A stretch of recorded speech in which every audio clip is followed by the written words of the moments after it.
Hey guys, I'm a real estate investor. I currently have 11 properties worth about $4.5–5 million, somewhere in there. I have a 17-year-old nephew who's thinking about getting into real estate investing. I talk about it quite a bit. I know some of you have that uncle who comes over and talks about politics. I'm kind of like that, except I talk about real estate. So he started asking me some questions, and I thought if he had these questions, maybe other people had the same questions. So I thought it'd be a good idea just to write those questions down and answer them here. All right, let's get into it. So the first question he had is, how many properties would I need in order to support a family? Well, it's kind of a tricky question because we first have to know what your lifestyle expectations are. Are you planning to live in a giant mansion in the most expensive part of the country? Or do you want to live a more humble lifestyle? Whatever it is, you would calculate what you expect your monthly expenses to be. This includes everything you need for essential living and a little bit of fun, your leisure money. So let's just say you decided that you will need $10,000 a month to support your family. The next step is to figure out how much you could rent one property for on average in your area. In this example, let's assume that you could rent a property for $2,000 a month. Well, right away you're thinking 2, 4, 6, 8, 10, so that's like 5 properties, right? Kind of. That would assume that all your rental money is just pure profit. But in the real world, it doesn't quite work like that. There are expenses, such as taxes and insurance and maintenance. And if you borrowed money to buy the house, you'll have to pay the mortgage payment, which is paying back the money you borrowed plus interest. Even if you had the mortgages completely paid off, you would still have to pay taxes and insurance. But the bigger idea here is that there's actually a couple of strategies. So one strategy is you get a few properties and you work to pay down the mortgages as quickly as possible. Once the mortgages are paid to zero, then hopefully you're getting your $10,000 a month. Another strategy is that you buy more properties. You don't pay off the mortgages as quickly as you can, but instead you try to get enough properties to where you're getting the $10,000 a month while you're also making the mortgage payments. So of course, with this strategy, you're going to need a lot more properties to make it work. There's pros and cons to each strategy. With the mortgages, you're going to have a lot more leverage and you stand to benefit a lot more if your real estate portfolio goes up in value. On the other hand, if you had 5 properties cash flowing roughly around $10,000 a month and they were all paid for free and clear, there's a lot less leverage in that situation and probably a lot less stress. Not to mention less tenants to manage, less maintenance to worry about, etc. The next question he asked is, isn't debt bad and wouldn't it be better to just save up cash to pay for real estate? Well, debt certainly needs to be respected. If you don't manage your debt well, you could end up in a lot of hot water. Perhaps even lose everything that you've worked for. But if used correctly, debt can be a very powerful wealth-building tool. The difference is you want to use debt to buy cash-producing assets as opposed to liabilities.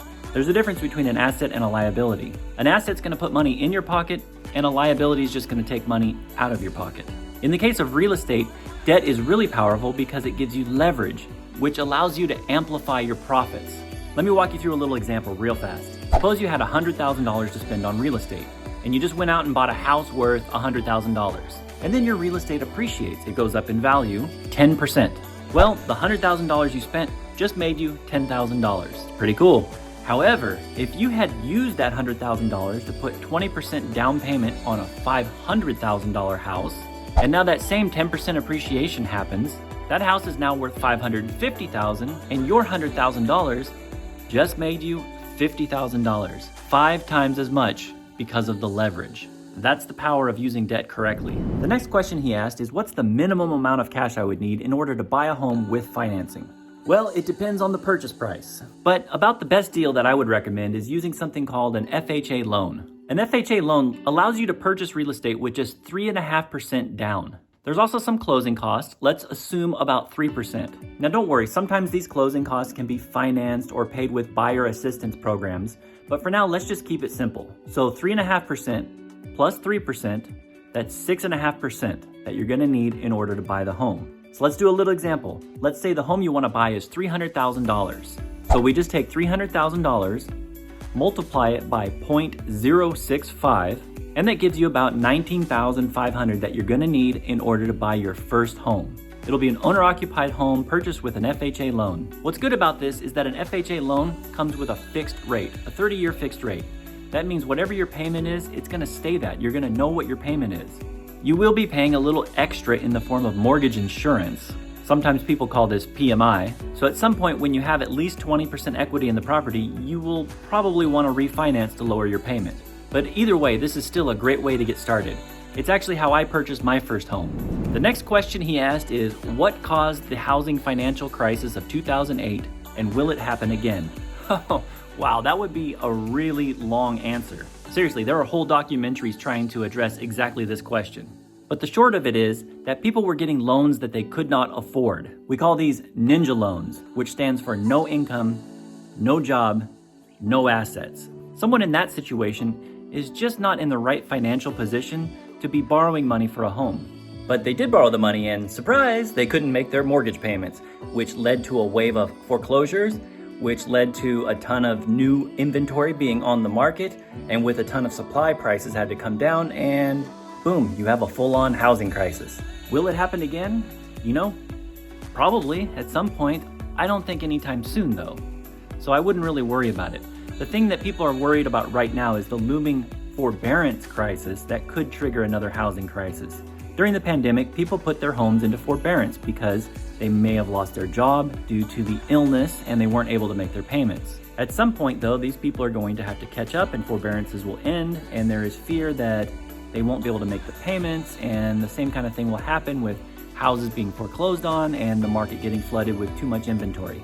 I don't think this is a problem, at least in the short term or maybe even in the medium term. There's nowhere near enough inventory and people have plenty of value in their home that they could just go sell their home for top dollar. The next question he asked are, what are some common things that can go wrong when investing in real estate? Well, there's actually a lot of ways you could screw up and ruin yourself. I'm just being honest. But I'll just give you the top 2 ways that I think scare me the most and something I would warn new investors to look out for. Number 1, not properly vetting your tenants. Having the wrong tenant in your property can make your life terrible. Believe me, that's the last thing that you want. So it's really important to do your due diligence and make sure you get really solid, high-quality tenants renting your properties. The second thing is not having enough cash on hand to cover an emergency or being over-leveraged. It's kind of the same thing.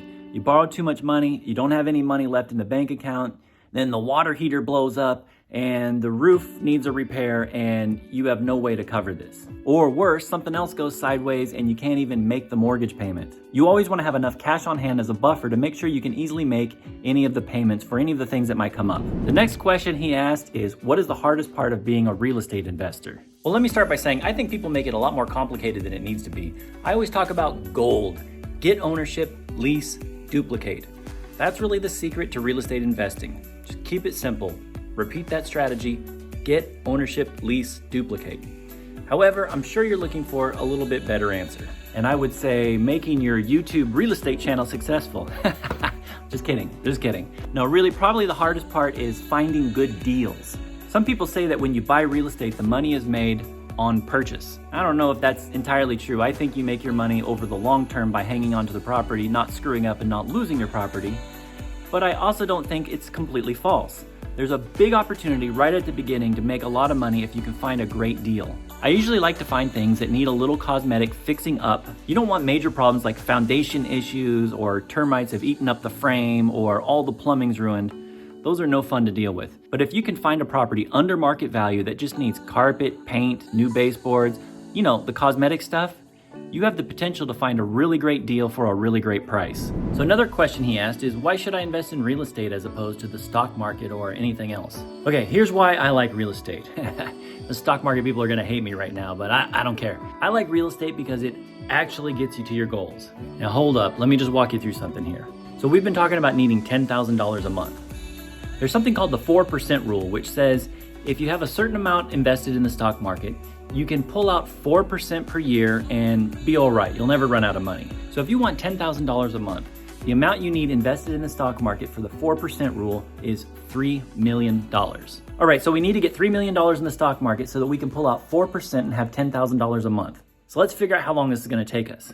If you were able to consistently invest $2,000 a month, every single month, without fail, and also get an average return in the stock market of 7%. Did you know that even after 30 years, you would still not have the $3 million that you need? That just drives me crazy. It takes forever to build up. But with real estate, due to leverage, you can get a hold of a $3 million real estate portfolio and start getting that $10,000 a month way sooner. In fact, I'm willing to bet if you put your mind to it, you could generate that $10,000 a month with real estate in just a few years. All right, that's all for now. I hope you guys found these answers to these questions useful, and I'll see you in the next video. Until then, you guys are awesome.